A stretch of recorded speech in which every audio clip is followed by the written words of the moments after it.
Let's face it, you're a whore. Oh, a Park Avenue whore, but you're still a whore. Now, who were you fucking?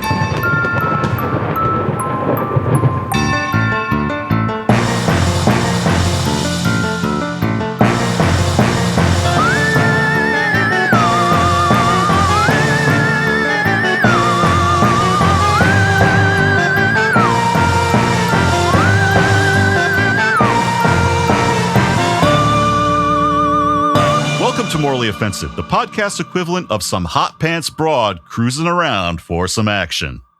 And today we are discussing a controversial thriller from one of Hollywood's most voyeuristic directors after Alfred Hitchcock. This is a podcast about the films condemned or considered morally offensive by the Catholic Church. We both grew up Catholic, and now we are not for reasons, but we are still fascinated by the religion that raised us. The films we cover are selected from the official film review lists of the Legion of Decency, rest in peace, and the U.S. Conference of Catholic Bishops. I'm a motion graphics designer, editor, and DJ. And I'm an instructional designer with a PhD in film and television studies. And together, we are on a journey to watch every film condemned or considered morally offensive. Jess, welcome back to the show for part 2. Happy to be here. My favorite movie. Dressed to Kill, your favorite movie. I did not know that. Oh, it's... So, Jess, before we discuss the back two-thirds of this movie, I want to reintroduce our guest from last week, Ava Davis. Ava, thank you so much for joining us again. Thank you for having me. So excited to be continuing this conversation about this movie, which is what I will call it for now. This movie that we all famously loved in the last episode. Yes, absolutely. Welcome back, Ava. We're happy to have you again. Yeah, this is where we get into the meat of the story, where it just continues to rack up offenses. I'm not surprised about your issues with the obvious elephant in the room elements of this movie. Obviously, this is an incredibly clumsy, offensive handling of transgender issues and mental health care. I am surprised you're so down on some of the technical aspects, but I did think it was cool that you were like pointing out that like, hey, the museum stuff is really good. I think it is some of the stronger stuff in the movie, honestly, and the elevator scene. I think it has some merits. But again, if you're going to look at things like he's done before this, or if I'm going to look at something like Carrie, it doesn't live up to who he is, like his authorial intent, I feel, De Palma's authorial intent. And I don't think this whole form over substance can wash away the offensiveness. I'm totally with you on that. I think it's really hard to excuse the negatives in this movie. I mean, there are movies I can think of where at least there's like a reason to wrestle with it more, like Psycho or Silence of the Lambs, which are both, I would say, pretty great movies that have very problematic ideas about these same subjects, right? But again, the craft is there at a level that I think not so much this movie, especially when compared to other films in the catalog. I'm also a little weird in that, like with De Palma, I'm coming in having heard for years the criticisms of him stealing from Hitchcock, and I've come around on a lot of his stuff over time. But for me, I tend to gravitate more, like you said, more towards things of his that seem to be him putting his stamp on something unique, like Carrie. Or my favorite by him is Phantom of the Paradise, which makes me an outlier, I know, because it's like a weird one. And I'm still at a loss. So I have two things. I'm still at a loss for the humor, comedic elements that people are pulling from this film. And that could be on me. Like maybe I'm dismissing elements of camp or things like you mentioned, The Sun or things like that I'm like dismissing. That could be on me, but I'm failing to see that. I definitely wouldn't categorize this as like satirical or even like black humor or anything like that. But that's just me. I wouldn't say that it is, but I do think there is some black humor in it, kind of like Hitchcock. If you look at like Hitchcock, for example, called Psycho a black comedy, right? And in his mind, it was because it wasn't from the killer's perspective. It was a third party perspective, a voyeuristic perspective, which made it a black comedy. I think if you're looking at it in those terms, it is, but then you have to like accept Hitchcock's definition of his own work. Again, even that, I'm like, are we pulling tropes and saying, like, not you, but like in general, if we're saying that we're going to say that about Hitchcock or a film like Psycho, are we also like then attributing to the fact like he's dressing up like his mom? And like, again, all these conversations made me think as well about like M. Night Shyamalan and Split and the controversy when that came out and James McAvoy and this like a character with dissociative identity disorder. And one of those characters happened to be female, right? One of his personalities happened to be female, but also just this larger conversation around villainizing mental illness, right? Yeah. And making it as this like other or monstrosity. And again, not that these aren't the first films to like do that. Absolutely. Right. Like horror came from this notion of otherness, right? But I think what Dress to Kill is doing is much more egregious even than. Yeah, no, I agree with you. I'm trying to find the justification for how they would spin this, but I don't know if I'll ever see the humor aspect. I just don't know. Well, I struggle with it because like the well, we'll get to this in Act 3. There's something in Act 3 I really want to talk about that really pushes it over for me in that sense, in that regard. You know, even putting the problematic stuff aside, just in terms of filmmaking and like structure, it makes no sense to me. But yeah, so Act 2, obviously, we're dealing with a film that's structured kind of like Psycho, right? Sure. It's you kill off your female protagonist, and now you're left with the two people, you know, one of them related to her is trying to solve the crime. So instead of Vera Miles and John Gavin, you've got the kid who is originally supposed to be 12 years old in the script. Here, more of like maybe an 18-year-old. He's playing it as Brian De Palma as a young man. The idea is this character is like young Brian De Palma in his personality quirks and stuff. The son of the woman who was killed teams up with the sex worker who witnesses her murder to solve the mystery of her death and who done it. And now I want to dig into something in this film that I think is like core to just the overall problems in both how this film works for a modern audience, but also in terms of just its problematic nature. Dr. Elliot and his practice or malpractice. He's not very good at his job. No. I feel like so many horror films from this era and just older films in general, but even films today, there's like a struggle to get mental health issues on screen right. Because they're not written by the community. And it's because they're not written by the community, they're these stereotypes or tropes that other people project onto them because they want something that's cool or whatever. But also, too, lumping so much of what is unacceptable to them into these mental illnesses, which I think ends up showing a lot of their own biases. You know, I think Jess and I talked about how we really wanted some redeeming interviews with Brian De Palma about this film, hoping maybe he would shed some light on what things meant. And I felt like the more interviews we heard with him, the worse things got, including I watched the Noah Baumbach film. I don't know if either of you have watched the De Palma film by Noah Baumbach, but didn't really help my opinion of how he handled the transgender themes in this movie. And he points to the Phil Donahue show clip, which he caught on TV, which then he put into the film, an interview of Phil Donahue talking to Nancy Hunt, who was a Chicago Tribune reporter and a trailblazing trans woman. And she came on the show. Phil Donahue famously a lot of times would feature people who, you know, were kind of deemed outside society or who a lot of people might have had experiences with, from transgender people to people in the punk movement to drag queens to club kids. Black people. I know. Seriously, like that's how bad it was on TV. But and like when I was a kid, I remember Phil Donahue. There was kind of this like negative connotation around him. And when I got older, I found out that like, yeah, it was daytime TV. It was still like kind of framed as being sensationalist. But the reason why a lot of adults were upset was that it was normalizing and exposing us to people who we might not otherwise meet in our small homogenous communities, right? Alternative lifestyles, as they love to call it. Of course. Wonderful euphemism. Not helpful. So De Palma points to this interview and says, I saw this interview. And I'm expecting at this point to have him say something enlightened like, oh, this opened my mind up to understanding this better or to having a better understanding of how to write a character like this. And instead, he kind of says essentially, and it got me thinking, what if there was a murderer who was transgender? And I was just like, okay. There's so many opportunities to say no, and yet he chose yes. And I'm wondering, could you shed maybe some light on this? Because I think you have a better handle on this history than I do, even though I've done some reading on it. Why, other than the obvious fear of the other, why is the transgender person so often used as the murderer?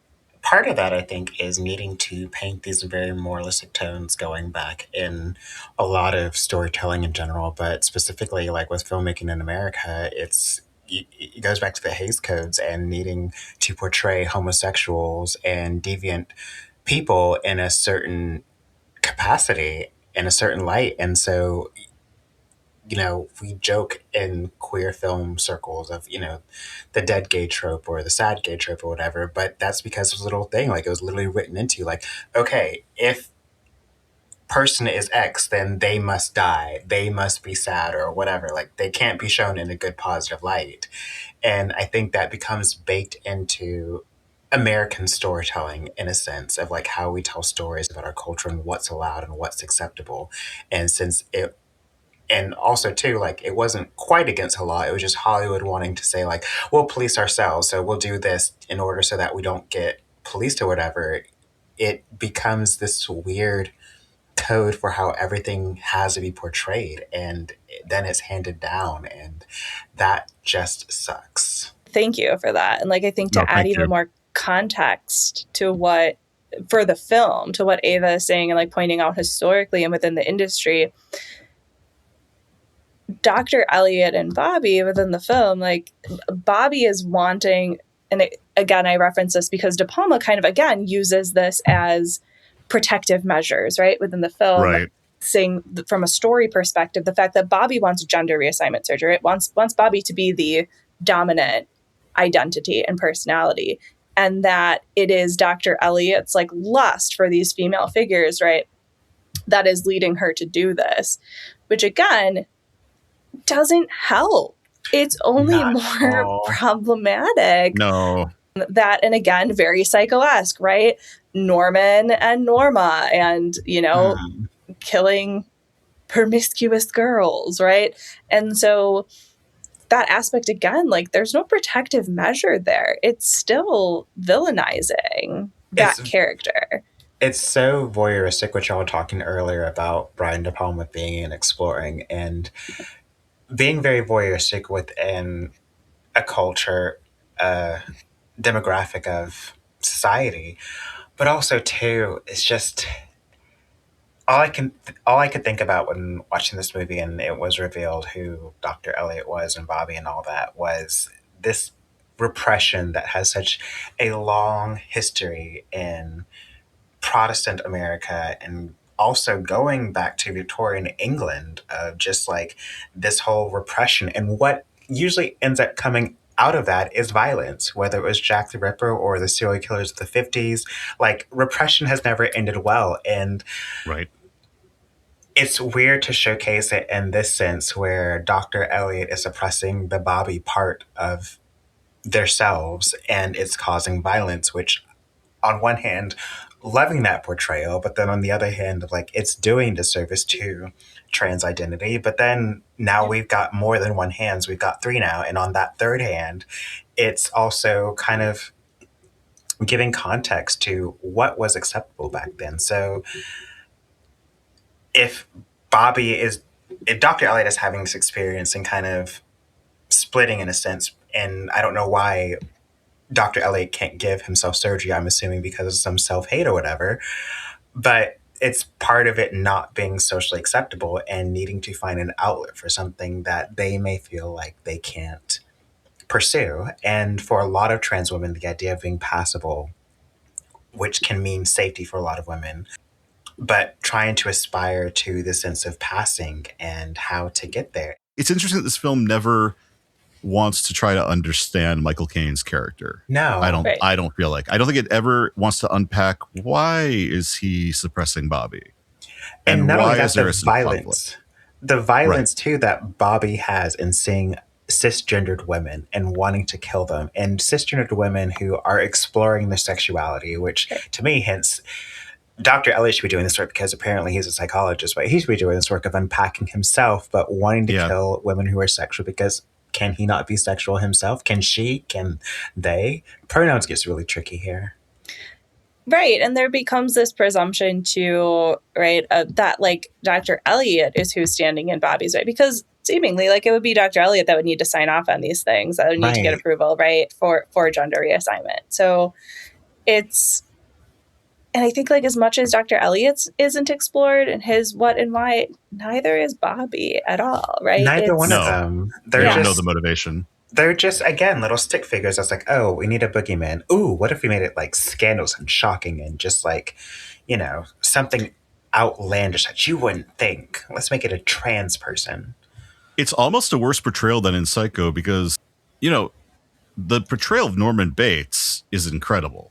Like the actual performance is quite nuanced and quite interesting. And, you know, we have empathy for Norman in that movie. He's a sympathetic character. Dr. Elliot is not a sympathetic character. Right, because No. we know nothing about this man. Like with Norman, we're aware of the abuse of his mother. And then we have something like Bates Motel, right? A series that gives us that like whole unpacked look at his childhood and what led up to that. But I think even in Psycho alone, he's a sympathetic character who, like, Norman himself wants to protect these women, but Norma doesn't, right? And he's just as much a victim to her as well. But like Dr. Elliot, we've talked about, not a great doctor, kind of a skeevy dude. Yeah. And we're not given any moments to sympathize or empathize with him at all. And for all intents and purposes, like, he doesn't come off as a great dude. And then as far as Bobby, like, we know absolutely nothing. And so I think, like, I'm so torn between, like, obviously I don't think this was like a direct malicious, like, we're going to make this decision, but it's also just like a really lazy trope that I think has popped up since Psycho. Like, there's an episode, like, I love the show Psych, and I think it's so, like, such a funny, silly show, but like they have an episode like this where someone suffers from DID and it's, well, let's make the other personality be trans, right, and want to transition, and their other personalities fighting this one because they don't want to have that surgery, and like it's become this trope. And which really isn't like accurate to the actual experience of people with either.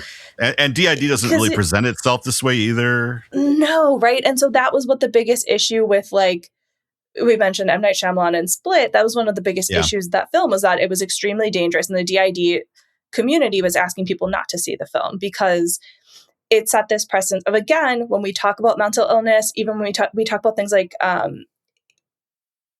DID that aren't as spoken of, like depression and anxiety and things like that, they're more likely to be violent towards themselves than other people, right? To self-harm. Right. And it's the same thing when we talk about marginalized members and those struggling with identities too, whether those be gender or sexual, that they're more likely to be the victims. And so the fact that we always like have created tropes of putting them in positions of being the aggressor is so far from the truth. And like, I think we've seen in this administration and policies and things that have happened, like, there are people out there that believe this trope, but not even believe it, perpetuate it. Yeah. When all of the statistics and information that we have that is verifiable and scientifically backed proves the exact polar opposite. And so there are questions of like, why, like, this is 1980, people were protesting and we're like, holy shit. And now it's 2026 and like we still have these tropes perpetuating. And I feel like we have so much at our disposal with like othering and other horrors that we can express of like, why is this what we can still fall back on? Are these tropes with mental illness, with gender? It would have been better if this movie had been made by people who are like openly anti-trans instead of someone saying I'm an ally, because somehow they made it an even more offensive film where it's like, dude, like, if you're an ally, please stop right now. Emilia Perez, what? Right.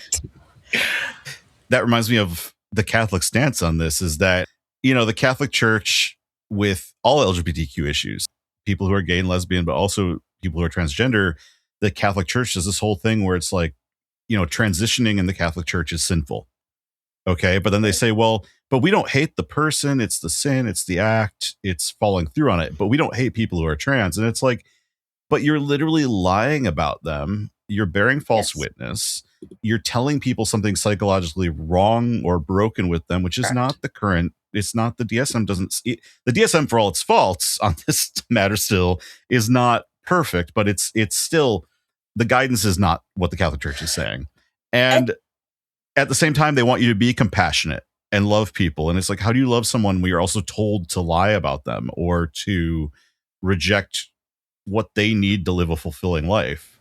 A whole life. What is wild to me too is all of this rejection from organized religion, and maybe it's my limited experience with thousands of trans people at this point, but I feel like every time I meet someone trans or non-binary or gender expansive in the least, they are some of the most spiritual people I've ever met because they've literally had to go into the depths of themselves to figure out Yes. what is true, what is Right. not true, and come back knowing so much about themselves. And I always kind of equate it or use faith as a metaphor of like someone who has had their faith tested through and through knows what they believe because they've thought about it and it's not the surface level. And I think something similar applies for really anyone who takes the time to examine their gender. It's just trans and gender expansive folks are the most likely to take the time to do that in order to self-actualize. And I think like two things, thank you for that too. It's like, one, are we also, there's also this like crazy presupposition that if someone is struggling, whether it even just be like queer identity, sexuality, gender identity, that if you struggle with that, you can't also struggle with your mental health. And if you struggle with your mental health, you cannot be concrete or certain in your gender or sexual identity, which I think is insane and wild. Yeah. I feel so weird sometimes acknowledging like my depression and anxiety because like, oh, she's crazy, trans, and just sad all the time. And it's like, well, no, like You're a human. Some of that is biological, some of that is situational because of the world that I live in. Prolonged anxiety leads to depression. Like, look, if you stop killing us, then I will be a lot less anxious. If you let me live, I would be a lot less anxious and so much less depressed. But here we are. How do we put an entire community through chronic PTSD over and over again and then ask them to be unaffected? And then if they are affected, well, that gives us grounds to question your identity. And now we're just creating this like insane loop. And I think like with all of this shit that has happened, and I know we try not to get political, but all the shit that's happened in this administration, one of the most like powerful things, some of the interviews that there was on NPR, and there were 4 trans female military personnel.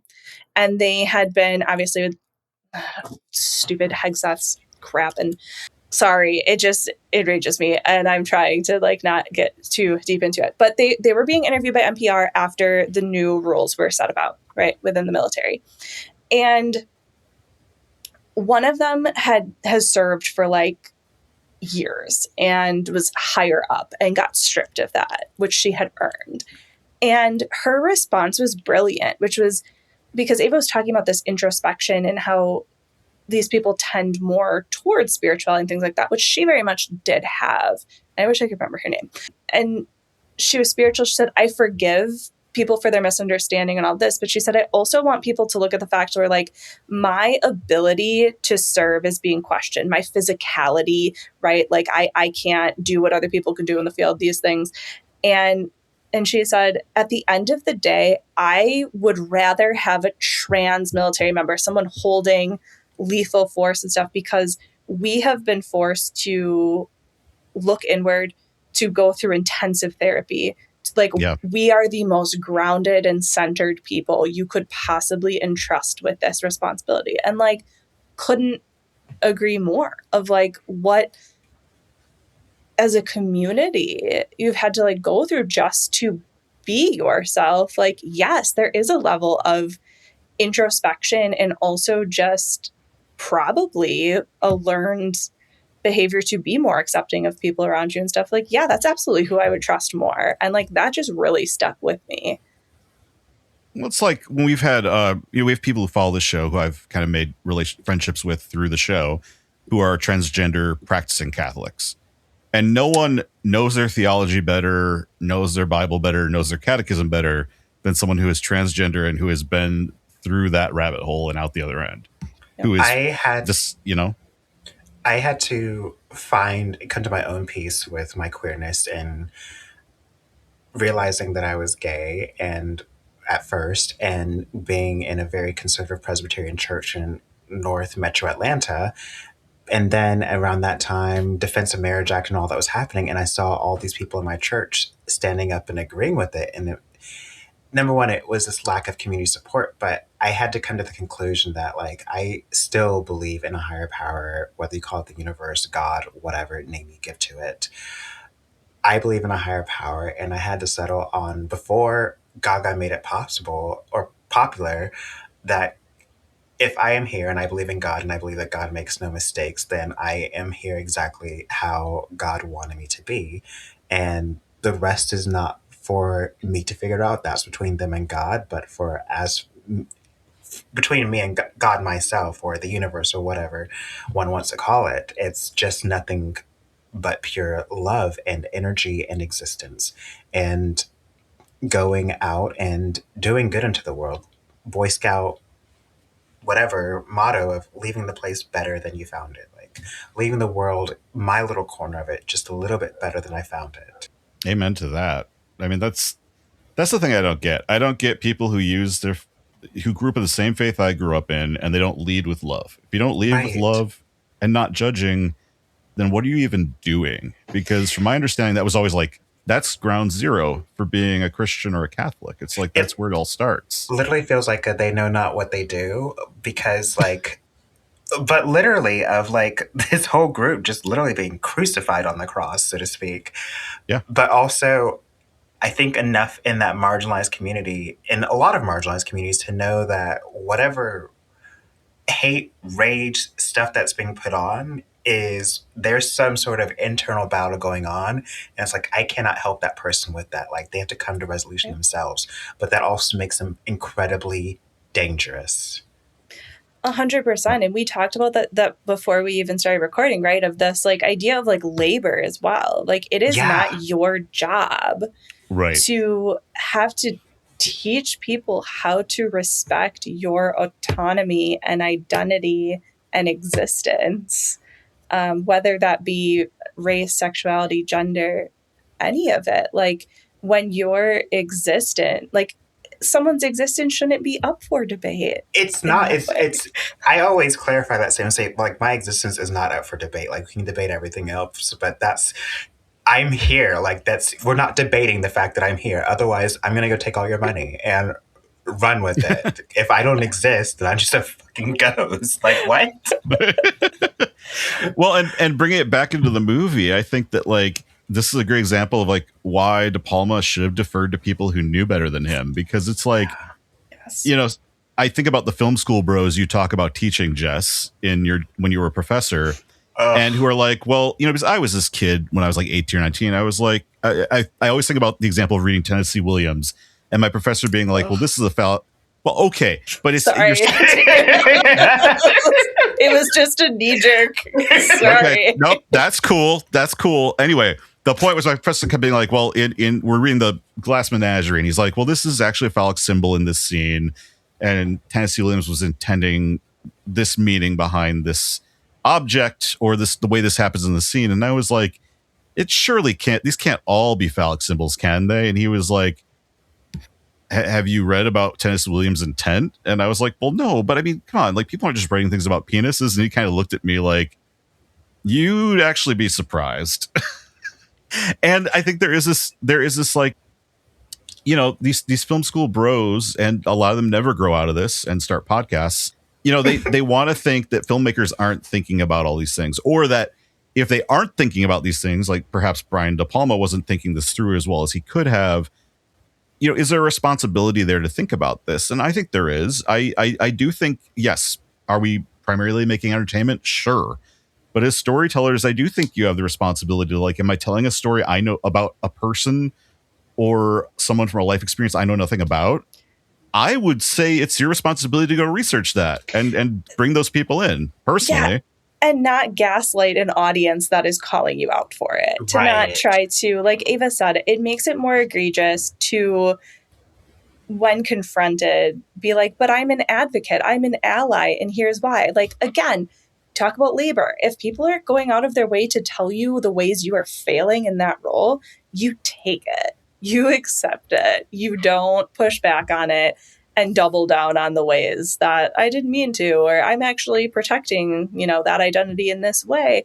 And like when I first watched this in school, one of the conversations surrounding it was like, is this lazy storytelling of like the mental health aspect and the trans identity aspect with Bobby, like, is this just lazy storytelling of like, we needed a whodunit, we needed a thriller, we have this cast of people, and this is just like the only way that given the characters we have, I can think to really surprise people that they won't see that coming. And like, it was a way to scandalize, it seemed, and like titillate and be this big entry point. But all of a sudden, what I'm thinking about is how bad of a job the police officer did in acting. Like, I was just offended. I was offended that this was recorded and his performance was what he gave. And it was so bad. Are we hating on Detective Sipowicz? Are we talking about Dennis Franz right now? Not just the performance, but also like, I'm looking at you, and if you don't bring me something in the next 24 hours, I'm going to arrest you, or whatever that he said. And it's like, sir, all of this is so problematic. And then she's like, well, I guess I better go prove my innocence. Right? And he didn't get better on NYPD Blue either. But anyway. No, he didn't. This is like his shtick. And in Body Double, we are going to see him portray Brian De Palma. It was the only way he agreed to do the movie was if he could play a movie director, and play it like Brian De Palma, which I would argue he does not. But this is pretty much his character, because like he's in other stuff by Brian De Palma and other directors, but he makes his fame with NYPD Blue as Detective Sipowicz in the 80s, and that was how I knew him as a kid. I had no idea he was in other things. Like, I thought He's just only been in NYPD Blue. He's done it for so long. I'm pretty sure he came out of his mother's womb looking like this and talking like this, because it's the only way I've ever seen him act. Ma, listen up. Right. Like, it's just... There's this like Italian New Jersey kid on TikTok who's always like, I got a cup of coffee and some pizza. Hey. And that's like his whole bit on TikTok. That's what Dennis Franz was like as a child. I'm sorry. Kelly just found him, Sal's Pizza in Cedarburg, where Sal's like, hey, you got to come in and visit Sal's Pizza in Cedarburg. It's so good. It's just, and I was like, how did he get to Cedarburg, Wisconsin from New Jersey? I don't know. Those are two vastly, different places. But I feel like it's good pizza. It's probably going to be good pizza. It is very good. It's really good pizza. We need a sponsor, Sal's Pizza in Cedarburg, Wisconsin, please. I love your spinach ricotta. Opinions about Detective Sipowicz aside, I hope I'm saying that right. But Dennis Franz's performance aside, at this point, Dennis Franz. I'm so Franz gasted. Yeah, look up some of his other roles. It's pretty much the same. Like I said, he probably came out of the womb being like, yeah, I got the commissioner breathing down my neck. He would say the commish. The commish. Nancy Allen obviously needs to prove her innocence, and she's working with the boy genius, the son who's supposed to be 12 but is, I guess, 18, ? In this movie. But where are the fathers? Where are the fathers? I actually had this question because, like, the father, her husband's there at the opening? Yeah, where is his impotent father? The impotent father well, you know what? This could just be, I think Brian De Palma, if I remember right, was the child of divorce. This could be a commentary on divorce. Like, the fathers are absent. I thought the dad was at the police station and he like tells the son, let's leave. And he leaves, but the kid, doesn't, and then hooks up his little spy gear. Yeah, but I think overall, there is a sense of the absent father. Yeah, because I mean, the kid's hanging out with a prostitute for days, and the dad's just not like, "Where are you?" Yeah, if I was doing that, I would have gotten in trouble. I think most of us would have. Yes, I think my parents would have, asked questions. I was looking at a De Palma interview, and I came across a Guardian interview by Eric Morse talking about how his mother showed him Dressed to Kill at age 12, and he says, despite Dressed to Kill's highly inappropriate content for a suburban child of 12, I was instantly transfixed by a heavily edited version of the film that screened regularly on late night TV. Wow. And he just had like a fascination with it and became one of his favorite films. I'm shocked by how many people I've talked to who have seen so many films in this particular series at a very young age. Our last guest had seen American Gigolo at a very young age, very young, very formative age. So it's surprising how many people saw these at a young age because of cable, like HBO and like cable channels screened them on constantly. I saw Flowers in the Attic at a young age, and also Blue Lagoon. Like I had to have been younger than 8. And neither of those movies should anyone really be seeing. But there I was. I think we should talk though about the plan to the sort of plan they've concocted, half-cocked plan to get at Dr. Elliot by It's having a really stupid plan. By baiting him. I mean, this is definitely a plan a computer building teenager came up with a sex worker who does not solve crimes for a living. They're doing their best. But also, like, an investigator just went along, was like, sure, kid with prostitute friend. Right. I'm off duty, but yeah. Yeah, that's a little strange. You know, it's one of those things where it's like, I don't know. This is the thing, is like, he's really leaning into suspension of disbelief here, assuming we'll go along with it. And I mean, I guess the thing is, like, Liz doesn't really know that her arousing Dr. Elliot is going to trigger this other persona, this murderous persona. She thinks she's just trying to seduce him to get into his files. So she doesn't have the information we have. Which is a very Hitchcock move. It's a very like, here, audience, have this information. I mean, that's suspense, right? We have information they don't have. We're going, no, get out of there. You need to leave before the bomb goes off. And that's what's happening here. A wild session with her and the doctor. I think this is quite insane. There was so much talking in that scene, and it felt like so much unnecessary dialogue. I mean, I guess the important piece of information is her arousing him. There's that line about what is it? The bulge in his pants. That was actually a censor cut that did not screen in the original R-rated theatrical version, but it's in the unrated version where she directly confronts him about his erection. That's kind of important, obviously, because him getting aroused is what leads to the violence, for better or for worse. But within the plot device of the movie, that's, leads to him being violent. So we needed that information, but there's a lot going on there we did not need. And it kind of slows the movie down, I feel like, right? Yes, it does. It gets really slow at that point where it's like, it feels like it should pick up or something. Like, what happened to the less talking and more seeing that we had at the museum? Like, I want more of that. Yeah. It kind of makes me wish he had a weird, how in Psycho, Vera Miles, you've got John Gavin distracting. I wish they had done something more like that. If like you're going to steal from Hitchcock, have her distract him while the kid goes and looks for the information.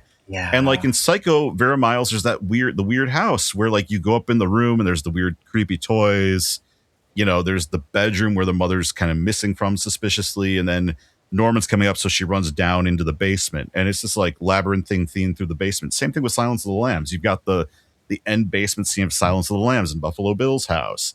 And here we really don't get anything like that. So the kid's just kind of like left impotent outside. Granted, that says something about, in the context of this movie, about male impotency. There's that. But I just wish, there was something else going on to like distract him. And then maybe Bobby, realizes what's going on, either knocks her out or distracts her. And then he goes after the kid, something like that. There's just not enough of this like chase back and forth. If you're going to steal from Hitchcock, steal the best stuff.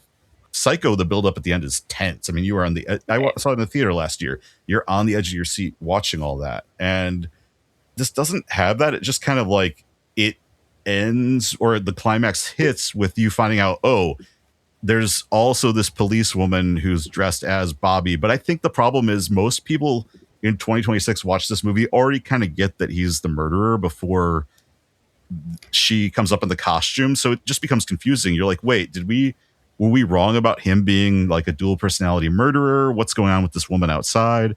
And then the police woman comes in, who we're never really even given that much exposure to. No. So you're kind of like, wait, where did she come from? Who is she? Truly, all of that, it was just like, why even insert this character? And why do they have to look the same? Like, what are we trying to say here? Right, the duality. Again, the mirrors, the duality. I think this movie is trying to say a bunch of different things about duality, about dual personality and identity, but it's doing it a little haphazardly, I think. I think that's a nice way of putting it. I found another review. Sorry. This time it's by a trans film critic. And she is discussing it, Jessica Kretz, and it's on Crooked Marquee. And while she says at the end, like, I don't want to be writing a revisionist history of it, she does make an argument for De Palma. While the film is controversial and problematic, and does talk about like outrage-driven online culture, problems with liking a problematic film, that kind of thing, she does point out that she will argue that De Palma is an empathetic filmmaker and points out, you know, other films where he has treated like female characters, the conversations around rape and bodily harm and things like that, with more nuance and empathy. So like she does understand that this is kind of like an outlier, and there is like this sort of like blatant hostility and conflation with mental illness and trans identity, but still ultimately saying, she brings up Ace Ventura. There you go. And then says, frankly, that movie's not very good. Because she says, I'm not out here defending the transphobic material in Ace Ventura: Pet Detective, because frankly, it's a movie that's not very good. But Dressed to Kill is a movie I've seen a lot. And by being willing to engage with the film, even though it upsets me, I discovered new ways to dissect and view it. I discovered that there was even more underneath than I would have realized if I had given up on it because it offended and hurt me. And argues that Bobby is like a somewhat sympathetic character, even though ultimately she is murdering.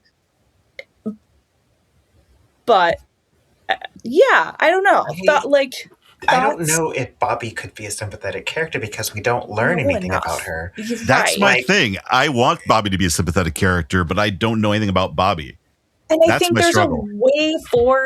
there is a way that it could have been done better, where like I would understand everything Jessica's saying if it was like, please tell me if I'm missing something, because I will feel very stupid then. Because at the beginning of it, she says, the two eventually discovered that the murderer is in fact the housewife psychiatrist Michael Caine, a closeted trans woman who has denied herself medical transition because of her attraction to women, and because of this splits in two personalities, Dr. Elliot and Bobby. Are we given, like, did I totally miss that? Are we given that information that like Bobby is like the ultimate discomfort and stuff is that Bobby is an identity, and there's a discomfort with the fact that she's a woman and attracted to women? Yes, that happened in the scene in the staircase when the Dr. Elliot goes to see his personal therapist, I believe, or psychologist, and talks to him about Bobby and her issues. And I'm an idiot and like missed something because I totally thought it was just about the blocking.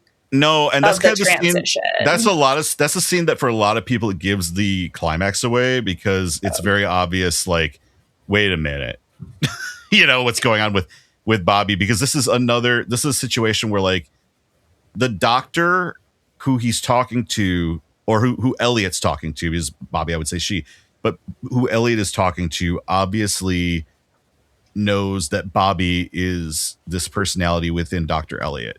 But the therapist is trying to navigate that with a lot of care and nuance, and honestly, much better doctor than Dr. Elliot. Right. So this continues to say too, right? Like whenever Dr. Elliot becomes aroused by a woman, Bobby takes over and murders that woman out of misplaced blame for her inability to transition.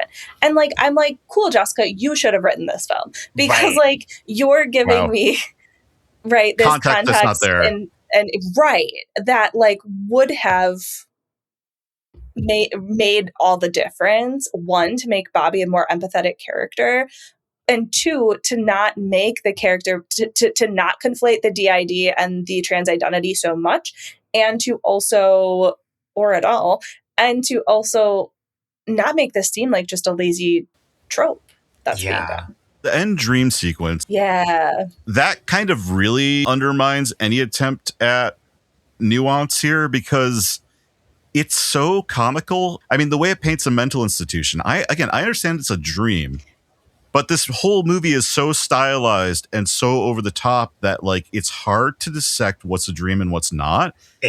Like Kelly and I are watching it. Kelly's never seen the movie, my wife. And my wife, bring that one back. And she's going, what is happening? Why does this look like Bedlam, like an institution from like the 1800s? Why the sexy nurse outfit? What is happening here? Why was there no security? Why are they just like, if these are people who have mental illnesses, then why are they just lined up with, they're not even strapped to the bed. It's like, and she's just going to go do some medicine on this person who's just laying there, who's who's killed two people. And it's like, we don't need any restraints. One nurse for like 30 people. Yeah. But again, like on the Reddit threads that I was perusing that I think Bill is on, there is, again, total confusion where half the people are like split thinking he actually, you know, as that like Dr. Elliot to get out. Half are split between Dr. Elliot, half are split between like Bobby. So we'll say like that she actually did kill the nurse and get out. Yeah. But half are saying like, no, it was all just a dream sequence. And like, no, the dream sequence didn't start until Dr. Elliot killed the nurse to get out. And then the dream is Bobby going. But then other people are like, no, Bobby killed the nurse, got out. And it was all real. Like, there's just all these crazy theories because there's no distinction. That's not what an institution would have looked like in that, even when the movie was made. It's like, that's like, that was like a 1940s institution. Yeah. But yeah, also, that's like before the Amish. Like, I mean, yeah. But there are people that like think like, did Bobby actually kill the nurse? I also just feel like this dream sequence at the end makes the movie worse. 100%. I like how weird it is if it were its own thing or a different movie, but it's just like it feels so out of left field. It's more clownish than the dream sequence at the beginning, and we've had no other in-between sequences that really lean into this style. It feels like a Terry Gilliam movie. And I'm just, you know what I mean? Like it feels like I'm in a different movie, and I'm not really prepared for it. This whole movie, if we're going to call it that, does feel like a collection of short films in a trench coat trying to pretend to be a movie, but they have nothing to do with each other. And one of them's not even a short film. One of them is just a really badly written short story. And again, I think we have better films to hold up against this, from Carrie to Blowout to my favorite, Fan of the Paradise, which I know some people are going to drag me for. I have trauma from Blowout. Because we had to read Blow Up as well. This was a literature film class. We had to read the book and then watch the movie together. And I have blocked out that phase of my life. Wait, are we talking about Blow Up or Blow Out? Blow Out, I think. With Travolta or with David Hemmings? Now I don't know. Swinging London or American Politics? Swinging London. Yes, okay, because it was based on the book. We read the book Blow Up by Antonini. And then we watched the movie. And that's what stuck with me, was like the crazy, why is there so much sex? What's going on? And Blowout is the De Palma version that's sort of Blow Up meets The Conversation with John Travolta. Yeah. Okay. So I'm confusing them now. I guess we can talk about De Palma real quick, because Jess, you've watched or listened to or read some De Palma interviews, so you can have an idea of his general vibe. But I feel like I don't think he's intentionally trying to be harmful here, but I also think he's not somebody who goes to great lengths to try to course correct, if that makes sense. In his desire to be like Hitchcock, he is of this old guard of like where we talk about authorship a lot, like authorial intent when we think of directors that we don't have as much today. And so I think that is his number one priority. I don't think, like Jessica said in her review, like, I don't think he's going out of his way to be a malicious person. I think there are examples in films where he has treated sensitive topics with more care. And I don't think the lack of care in this was intentional, but I think it was a byproduct of prioritizing the wrong things in an effort to, I don't know, like better hone or cement his authorship and the style that he was going for, and trying to like cement himself as an auteur. And I think it came at a really big cost. And I also don't think the niche that he's like trying to create as an auteur, where like inspired by Hitchcock, I don't think it worked in this film. I see it in Carrie. I think it failed. Yeah, I don't think it fully works in this film. There's, like you said, there are moments where it does. You have the museum scene, which is an obvious riff on the Vertigo museum scenes with Kim Novak and Jimmy Stewart, where they're both kind of wandering, not realizing they're wandering with each other because he's actually spying on her. And he does this again in Body Double. But Brian De Palma's problem for me, and it's something I really struggle with in liking his movies, is he seems to me like a decent guy who's trying to be empathetic with his characters, but then anytime anybody criticizes him, he doubles down on it. And that's in interviews, a Hitchcock thing, man. It totally is, because Hitchcock did the same thing, right? Yeah, but you know, especially with like misogyny, accusations of misogyny, I'm all for him like clearing that up and saying like, well, no, I'm not misogynist because I did X, Y, or Z. I would love to have a dialogue about this. But instead, he does body double, where he cranks up the nudity, cranks up the violence. He has the literal drill scene with like the guy with the drill coming between his legs like a metal phallic penis drilling through a woman. And you're like, you're not proving your case here. Similarly, since we're talking Giallo, Dario Argento does the same thing. Yep. There's an argument for Dario Argento not being a misogynist in his work if you look at Suspiria or like the Mother trilogy, but he does himself no favors in Tenebrae, which is still a movie I love. You know, he's criticizing people who call him a misogynist, but he's doing it in this very sort of reactive, reactionary way. Now, he does fascinating things too by casting trans women in prominent roles committing the violence against men instead, in a way that's actually pretty fascinating and interesting. The movie Tenebrae, for those who are interested, it's worth learning more about that. But again, with him, it's the same complicated thing I have with De Palma, where I'm just like, I don't completely buy what you're trying to say about your own work and yourself. It feels pretentious. Yeah. And there's also, he does this scapegoating. Like, one of the worst quotes I came across was, I don't really want to chop up women, but it seems to work and people like it. Like, or like, I'm just giving you guys what you want, right? Oh my God. Yeah. What is that? And that was like his defense of like, what? And he said, putting women in peril is simply a quote basic building block of cinema because audiences naturally gravitate toward looking at women. I did see that quote. Yeah, that was not great. Every part of that sentence is so problematic. Every step of it. Yeah, and it's very like, I'm not giving you anything you're not asking for. It's very insulting to the viewer as well. And what I hear from that is like, well, I don't really have a viewpoint. Like, I'm just giving you what I want. And I want to make cool shots and I'll string together like a shoestring story with this. But I really just want to make cool shots and you see whatever you want to see. Which like, that's not an auteur's drive. So like, that's what you're going to say. And you're just willing to hand over whatever people want. But yet you seem to have this like distinct distilled version or vision in your head of like who you want to be, who you want to emulate. Like, no. Look, we've said a lot of critical things about this movie. We've also said some things we like about it in terms of like the technical stuff. Are there other like art direction elements, camera elements, sound? Are there things we can talk about with this movie that we do find positive? I know we kind of find it not redeeming on the whole. I do want to shout out Pino Donaggio's score, which I think is very good. And it's not trying too hard to do the Bernard Herrmann Hitchcock thing. De Palma did himself no favors early in his career with Obsession and with Sisters by literally hiring Bernard Herrmann when he and Hitchcock had a fight and they were broken up. I mean, those are great scores, but it's like, okay, you're just telling us who you are at this point. I think De Palma find Donaggio is actually like an example of him actually finding his own voice in a sense through this composer. And the scores are something I do come back to because I feel like Pino's scores are very good. They're solid scores and something I do enjoy about Brian De Palma from this era.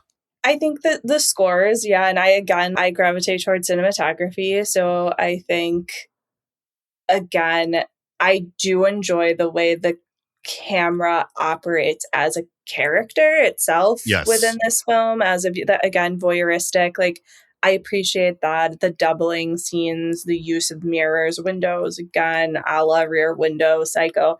I do appreciate those things. And I think there are moments where it is done very well. I think De Palma for me is at his best when he keeps the dialogue to a minimum and is playing a ballet act with the camera, which we see in the Met scene. You know, in other movies, you see it with some of the tracking shots in various movies like Carrie. Even The Fury has some redeeming moments of camera movement too. And you see it in The Untouchables. And I just think that, like we said, when he is so burdened by dialogue, everything gets weighed down. I also don't think he loves a naturalistic delivery. I think he's so interested in stylization of camera and form that when there's too much dialogue, he can't handle it as a director because he's not interested in that. I'm not saying it's a bad thing. Right. M. Night Shyamalan has the same problem, actually. You know? I think Ava hit the nail on the head when she talked about like when Liz goes to Elliot's office and stuff. Like that scene just completely falls apart and ruins the whole ending of the movie with that like super contrite dialogue and too much talking. It's a combination of like actors who aren't right for the part if it's going to be a lot of talking, like Dennis Franz, or sometimes they feel like they're in a different movie. That's the other thing. Sometimes these characters do feel like they're in a different movie. He was in an episode of NYPD Blue. Like, that is literally what he was doing. No, literally. And it's like why some people think Scarface works and some people think Scarface doesn't work. If you're on the cocaine train for that movie, you're fine. If you're not going to have a good time. So what train do you have to be on for this movie? Like, yeah, because bad acting? I don't think an edible was it for Ava either. No, it was not. It made it worse. It's just like, this will not end. No, this is the Quaalude train. You need your ludes for this one. Not that I've taken any of these drugs before, but I'm just saying, from what I hear. Right. I didn't like how getting lost on social media, getting lost in a K-hole. Like, he'll sit down and then just get lost on TikTok or Facebook. That actually is accurate. That actually is a good comparison. It's like, I fallen in a K-hole and I can't get out. Watching this again, first time I watched it, I struggled with the Hitchcock of it all because I've seen every single Hitchcock movie, a lot of them more than once, and I could see where he's stealing stuff. So it's like when I see him stealing and he doesn't do it in a way that's substantially different or in a way that is like worse than Hitchcock and just feels like theft. And this movie has a lot of those issues in it for me. Not everyone agrees with me. Not everyone's going to agree with us on this one. I'm curious. I have a feeling we're going to get some backlash on this episode about not the transgender stuff, but like just what we said about Brian De Palma in general in this film, the filmmaking here. But I do agree that I think it's a little uneven, and I think there's some really brilliant stuff in it. And I think both things can be true. Absolutely. But I am curious to get to this last part where we evaluate it because, yeah. Oh, okay. How do we evaluate it? Well, Ava, welcome to the show. It was funny you brought up Paul Morrissey. Paul Morrissey is who broke our original rating system. We used to rate these movies based on the actual like quality of the filmmaking and on what we thought it was, where we thought it was morally. And eventually we were like, I don't want this being held against me in a court of law in 20 years. The Warhol-Morrissey collaboration is what broke us. And Cisco and I were like, let's just stop. So what we do now is we talk about our overall impression of the movie. Did we like it? I want to know if you would recommend it to somebody. If you would, who and why or why not? And then does it earn your imprimatur, which is the papal seal of approval? That means you just unequivocally love it, recommend it. And don't hold back. This is the part where you get to be honest, be blunt, say whatever you want. Okay. If I were to recommend this to anyone, it would be to someone I really don't like. Yes. I would recommend it. Hey, I think that you should go watch this movie. I think it's a right fit for you and what I think you would enjoy. Wow. Okay. I would hold any sort of royal assent from Her Grace the Duchess for this movie. I could absolutely not stamp it with my royal seal at all. Love it. I thought this was such awful representation for trans people and women and just anyone breathing or human in general. This may be our greatest final review ever. I mean, she's just pulling thoughts from my head, so it's great. But not just because it was awful representation, but just every single decision that they made. And I am still mad at Liz for on the subway deciding, I need to go stand next to the Black people. What is wrong with her? Truly, what is wrong with her? So, we did not discuss that part. I'm so sorry. That was like another like just what the fuck moment. WTF moment. Like, you did not have to stand by them, and then you cause issue, and then like, oh no, but now somebody is chasing me. Like, no part of it makes sense. So no, this movie is transphobic, it's racist, it's all other things. It is a crime against humanity, and I've actually issued an arrest warrant. I don't know how you're going to top that, Jess, but you go right ahead. I'm not even going to try. It does not get my imprimatur, and this is the first time I have not offered my seal of approval. Oh, wow. Yeah. This is also like, you're asking would I recommend it? do I have a grudge against this person? Then sure, you know what I'm going to say to them? It gets better the longer you watch it, so just hold on. My thoughts are, if you want to see De Palma better, watch Carrie. My other thoughts are, there are some great moments, right? Cinematic moments in this film. Look at the stills. You can appreciate them so much better. Just look at the stills, and it'll be great. And there is a whole just horde of people on Reddit that if they ever listen to this will come for us. I've seen the threads. I've commented. You've come for me already. I can't. I think there's better De Palma out there. Watch Sisters. Watch Carrie. Please tell me you put our website on your Reddit handle. And like all these people are like, well, I've seen this many films. I've got a PhD in it. And I'm saying no. I mean, I'll say this too. Like, I mean, you said stills, but even then, like YouTube, you can pull up the museum scene on YouTube and study it. And that would be the only scene. Nothing else. Nothing with dialogue. No. You don't like the elevator scene? That doesn't have much dialogue. That's fine. But like, no. Anything else, stills. So I'm left holding the bag now. Yep. So you don't recommend this to anybody, Jess? No. No, that's so Wisconsin. No. Sausage. My mother does have a very Wisconsin accent. Stop, not mother. my mother and my father they were born and raised here, you know. Even in the context of like film school, there are other better films that can take its place. There really are. That are not socially and morally problematic, but that I think have even more like aspirational cinematography and achieve those aspirations. Yeah. So no, there is not anyone that I could think of that I would be like, you have to go out and watch this, because I myself, like, I will never watch this again. Twice was enough. And I can't therefore encourage anyone else to. You won't get your time back. Yeah, like you said, there's better De Palma than this. Psycho is a better movie overall. Silence of the Lambs, for having the same types of faults, a better made movie. Yes. I feel like I have to be somewhat nice because everybody else really came in hot, but do we? Yeah. Okay, just I'm gonna try to be nuanced here. I do and don't feel bad for Brian De Palma at the same time, because I do feel like he got a lot of heat over the years for his homages to Hitchcock and whether or not he was stealing from Hitchcock. However, his way of dealing with that criticism and the accusations of misogyny and everything else has been disappointing, to say the least, and outright offensive at other times, that I'm not really willing to go to bat for him that way. When I first saw this, I thought there was a lot in it that was good, like the museum scene, like the elevator, but I kept asking myself, is this just Hitchcock being recycled? Is it like Joker is to Martin Scorsese, right? Which I still do believe that Joker is Scorsese karaoke, Schrader karaoke. Sorry, Joker fans and people who thought it should have won Best Picture.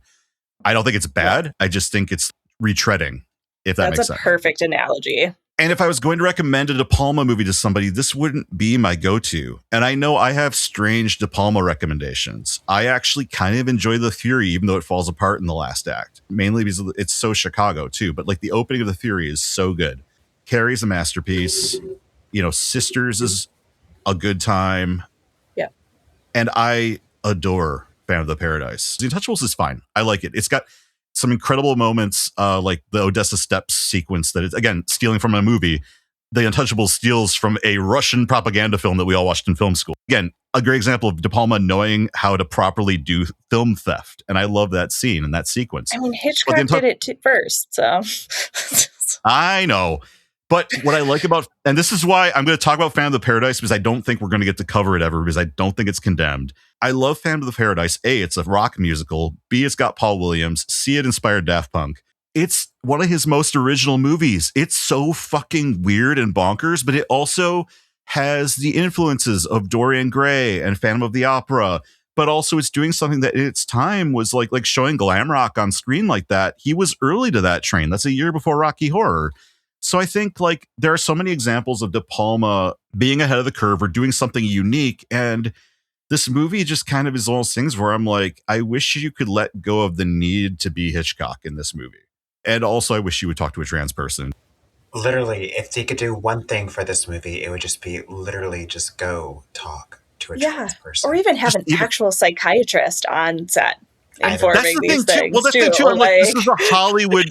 This is why today we have so many we have less money to make movies overall, like other than Marvel movies. Even like indie films are getting like experts on certain subjects to like consult them. And the fact that they didn't think to talk to a real psychiatrist about this, or psychologist, or a real transgender person, like, it's not that they didn't think. That was absolutely at their disposal in 1980. That was happening before then. Like, come on. No. And again, there are better thrillers from this era. Yes. Better giallos, as we're about to discuss. Correct.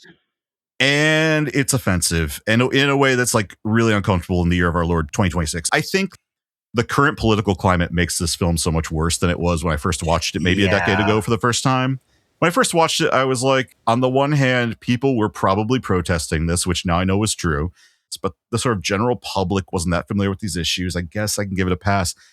Now, knowing historically what I know from looking into this for this episode, but also living in the environment we live in, it's like so hard to give this a pass, right? It feels impossible. And again, for me, previously when I viewed this film, I had not been reading De Palma interviews. So that changed my mindset more towards the negative. But then, like you said, like I live in a state of pretty constant, steady disgust and like fire burning. So to ingest this just feels bad. It felt like a hate crime on so many fronts watching this movie. One of the most offensive things is how clumsy and sloppy it is with even like talking about gender identity and mental health. Like I felt like I was being insulted by them, the way they were explaining everything, where I'm like, I know for sure the DSM wasn't this bad in 1980. It was worse than it is now, but it was not this bad. You know? And I think that's the biggest thing is like for its time, even it's like out of touch with where the science and medical community was. And even with just the people it's trying to depict. And again, just talk to somebody. Low bar. But literally just anybody. Or when called out, admit you screwed up. Right. Really, that's the thing I was looking for was like, has De Palma really addressed any of this? And it felt like even in the Baumbach documentary, I was really hoping for some like real reckoning with it.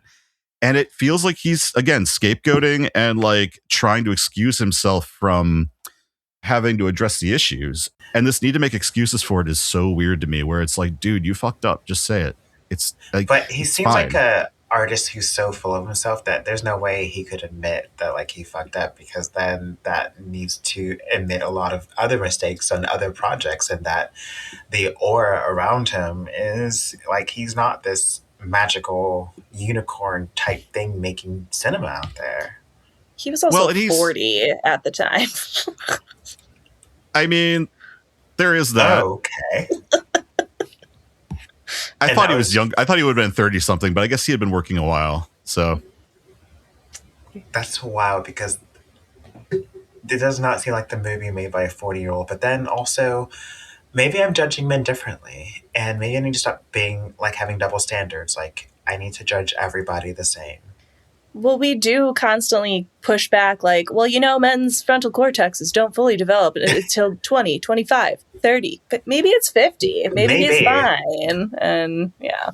There also is something about like blowing up as a creator, as like a Hollywood director when you're really young, that I'm sure doesn't help with growing up and like being called on your bullshit in a way that's healthy. Or growing as an artist. That too. Some of my favorite artists are people who struggle well into their 40s or 50s, you know, like it's just, I think there's that growth period you need to like really hit the pavement and have the world kind of toss you around a little bit. I mean, isn't Carrie like, yes, he had Phantom of Paradise, he had Sisters in the early 70s, but isn't Carrie what like really launched him? Yeah, Carrie's the one. And so like, and again, part of my issues with it aren't go beyond like the again very egregious treatment of this into like we're meant to look at this in the way that, like, I'm sure the Baumbach documentary and stuff, like, treats De Palma as this grand auteur. And to me, recycling other famous auteurs that came before you is not being an auteur. And again, like, I go back and forth on this. I think in some cases you could argue, I'm not sure if I would, you could argue it was a postmodern take on the sort of Hitchcock style. But on the other hand, if you look at the filmography, it's like you get a bunch of really strong films, all of which are kind of stealing from Hitchcock, except maybe Scarface. You know, you've got The Untouchables, and you get into his real bomb, which is The Bonfire of the Vanities. And after that, it's diminishing returns, except Mission Impossible. You've got Raising Cain, Carlito's Way, Snake Eyes. His peak period really is this sort of Hitchcock obsessed period. And you have to ask yourself, like, did he carve out, and I don't know the answer to this. This is the thing. Did he carve out a style that was independent of his desire to be Alfred Hitchcock? Right. I think an argument could be made for that with Phantom, with Carrie, with Scarface. I'd say The Untouchables, he's kind of just doing a studio assignment. So it's, it's a studio assignment film. So but it's just, I don't know. I don't know that he's the auteur people want to make him out to be. When you say postmodernism and that you think it's like a postmodern take of Hitchcock, that makes me want to push back even more. We're like, to me, postmodernism is abandonment of classical storytelling, right? Right. Blending high and low culture, but it's also like pastiche, it's self-reflexivity, it's meta-awareness. And I don't think he's doing that. Like, I think that's missing. And again, I didn't say that's what I... Yeah, no, I know.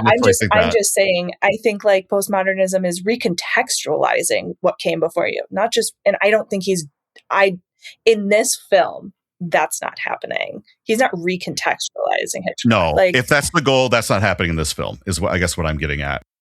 Phantom of the Paradise actually is doing all that. It's taking Phantom, it's taking Dorian Gray, and it's recontextualizing it. It's also blending in really like self-aware intertitles and things with at times goofy music. And it's also commenting on like the music industry with these songs by Paul Williams that are almost like telling the story of like what's happening in front of us. So I don't know. That's why I tend to lean towards Phantom outside of probably Carrie as being like my personal favorite by him. Agreed. Yes. Somebody agrees with me about Phantom of the Paradise. Hell yeah. Because it's have to watch. Yeah. Oh, you would actually love Phantom. There would be a good palate cleanser.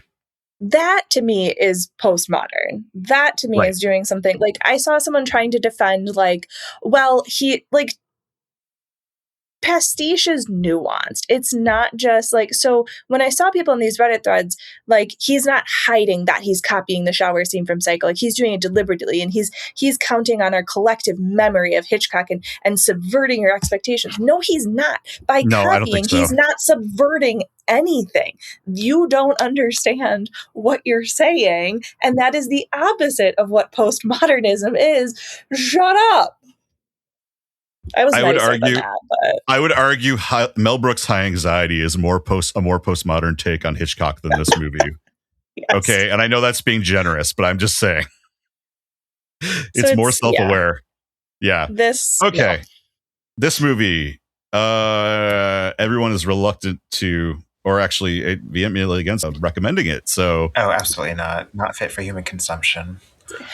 Whoa, strong words. I am placing it up there with Lonesome Cowboy. I don't know. You heard it here. Dressed to Kill and Lonesome Cowboy. It's a double feature for. Good that Lord. would be hell. That would be literal hell. All right. Well, I can't wait to see what the Redditors have to say about this episode. These two episodes. For me. Wow. That's terrifying. But yeah, I think just to wrap it up, I think it's interesting to see again how the Catholic reviewers pearl clutched about the nudity, about women being middle-aged and or menopausal, but then they had nothing to say about the sort of like sloppy psychoanalysis, the offensive treatment of transgender characters, racism, anyway, like the racism. Yeah, I was so focused on the other stuff, I forgot about the racism on the train. Right. But there was so much going through my head talking about this movie that I almost like forgot about the racism in the movie. Yeah, what a movie!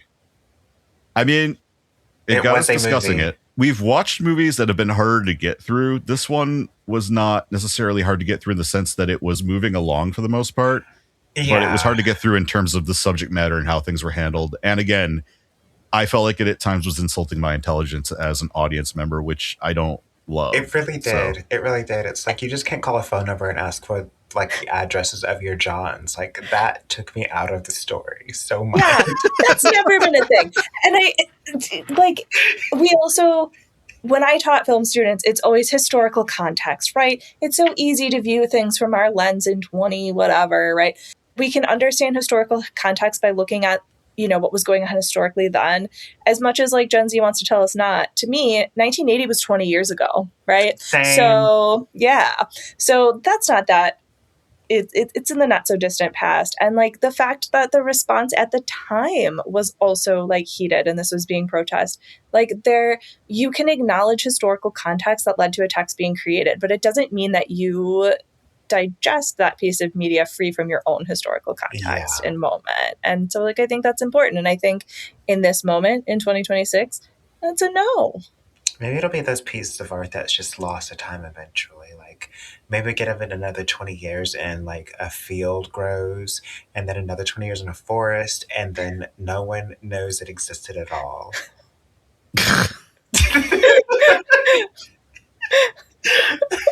And on that note, would feel so passionate about. What a beautiful picture. I'm Ava. I'm seriously glad we had you on this episode. You brought so much value to this conversation, and you were more honest than I was prepared to be about and you opened up a lot of things for me about like thinking about certain things in this movie from different perspectives than maybe I would have come to on my own. So thank you for joining us. Thank you so much for having me on. This has been so much fun. Oh, we appreciate it. Like your strong voice and perspective and lived experience allowed me the freedom to trash this as much as I wanted to coming into it. So this is why we trans people exist. We bring out the truth in people. Give me your truth. You got it, girl. Like you got it out of me. Again, I don't want to trash a movie ever, but it is okay, fair. But I this is my first one. I want everyone to have a good time. No, but it's like hate watching something where it's like, no, you're so right. This is you're so right. Fun to just watch, to just rip apart. And I'm saying that as a filmmaker, and I would never rip apart any modern films. Like it has to be at least 40 years or older, or 20. I don't know. I don't really have a clear judgment. But anyways, like contemporary filmmakers know, like we support each other because it's a lot to make a film in this environment. Yeah. But something made by a now millionaire, who has had a storied career, rip him to shreds. What is he gonna do? Cry into his money? And who defended it to no end? He gets a check every time they make a new Carrie movie, so he's fine. Right, and that's why too. Like when Bill asked me, you wouldn't recommend this to anyone? No, because like everyone in my orbit would have the same just like disgusted gut reaction. Really like awful time watching it. So like no, for that reason. And would also like the way my friends and I talk about TV and film and prioritize character development and story and things like that, they would also be just left feeling like they got nothing. So I felt spiritually devoid watching this. Like it was like eating a banana and mayonnaise sandwich for me. Wow, that sounds really appetizing. It is not. My husband loves them, but what? It's a Southern thing, I was gonna say, is it a Southern thing? That sounds like it might be. Like tomato and mayonnaise sandwich. That sounds like a white Southern thing. It is. It totally is. Okay, I appreciate the clarification. It's bland the mayonnaise. Yeah. Right. I like spice. I like spices. Same. Well, Ava, this has been such a great conversation. Thank you. Where can people find you and what are you up to lately? Thank you so much for having me, number one. And number two, you can find me on all the socials, usually with some variation of the Ava Davis. On Instagram, it's _Ava_Davis. And what I have coming up next, I am starring in a play this fall. It's a 2-person and it's a T for T rom-com. What's going on here? Awesome. That sounds great. Thank you. Thank you again for joining us. Thank you so much for having It's been me. so fun. Yay, this was fun bashing a movie. If you listen to the show, if you like what you heard today, please subscribe to us on whatever socials you can at Morally Offensive Pod. We're on TikTok, Instagram, Threads, and YouTube. Threads is where I tend to have a little more of a spicy take on things. If you love the show enough to support us financially, we have a merch page over at www.morallyoffensive.com. We've got t-shirts, hats, special branded t-shirts and totes from our Filthy Habit series, from our Hot Pre-Summer series, and also a poker card deck for some reason. I think I just made that for myself. Again, it's at www.morallyoffensive.com. If you'd like to buy us a coffee, we have a link in our show notes where you can easily buy us a coffee and help keep us running, paying our hosting fees, and hopefully continuing to do more deep dives into research for the pod. Well, that about wraps it up for this episode of Morally Offensive. If you like what you heard, please rate, review, and subscribe to the podcast in your podcast app of choice. This absolutely helps us gain attention and raise awareness about the show. If you are on Spotify, give us a star rating and leave a comment. Don't be shy and say hi. If you love the show enough to support us financially, we have a merch page over at www.morallyoffensive.com.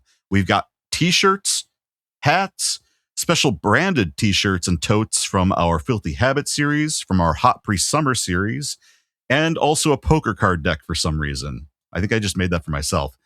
Again, it's at www.morallyoffensive.com. If you'd like to buy us a coffee, we have a link in our show notes where you can easily buy us a coffee and help keep us running, paying our hosting fees, and hopefully continuing to do more deep dives into research for the pod. Next week, we will be continuing our American Giallo series with the only feature film written by the creator of Star Trek and directed by the famously problematic filmmaker Roger Vadim.